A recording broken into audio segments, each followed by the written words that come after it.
తెలంగాణ మరియు పరిసర ప్రాంత ప్రజలకు మెరుగైన వైద్య సేవల కోసం దూర ప్రాంతాలకు వెళ్లకుండా ఇప్పుడు మన పొదిలి పట్టణంలోనే మెరుగైన వైద్య సేవలు అందిస్తున్నారు. మన ఉడుమల హాస్పిటల్స్ పొదిలి మరియు దర్శి బ్రాంచెస్.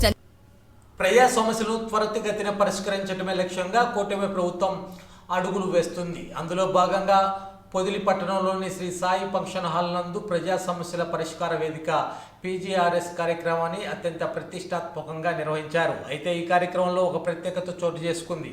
ఇంధన పొదుపును పాటించాలనే ఉన్నత ఆశయంతో జిల్లా అధికారులంతా మార్కాపురం నుంచి పొదిలికి ఒకే బస్సులో ప్రయాణించి వచ్చి అందరికీ ఆదర్శంగా నిలిచారు.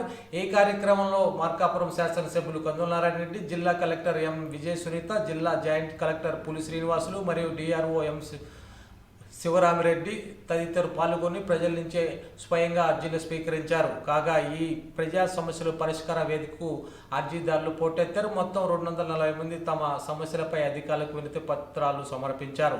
ఇందులో సింహభాగంగా పొదిలి మున్సిపల్ శాఖపై రావటం గమనార్హం.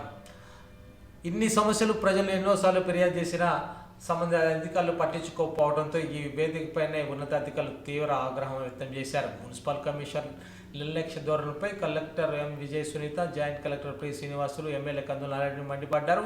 ఇప్పటికైనా అధికారులు తమ తీరు మార్చుకోవాలని, ప్రజా సమస్యలను తక్షణమే పరిష్కరించాలని, నిర్లక్ష్యం వహిస్తే కఠినమైన క్రమశిక్షణ చర్యలు తప్పవని ఉన్నతాధికారులు తీవ్ర స్థాయిలో హెచ్చరించారు. ప్రజా సమస్యల పట్ల అధికారులు బాధ్యతగా వ్యవహరించాలని, లేదంటే చర్యలు తీవ్రంగా ఉంటాయని ఈ వేదిక ద్వారా కూటమి ప్రభుత్వం స్పష్టమైన సంకేతాలని పంపింది.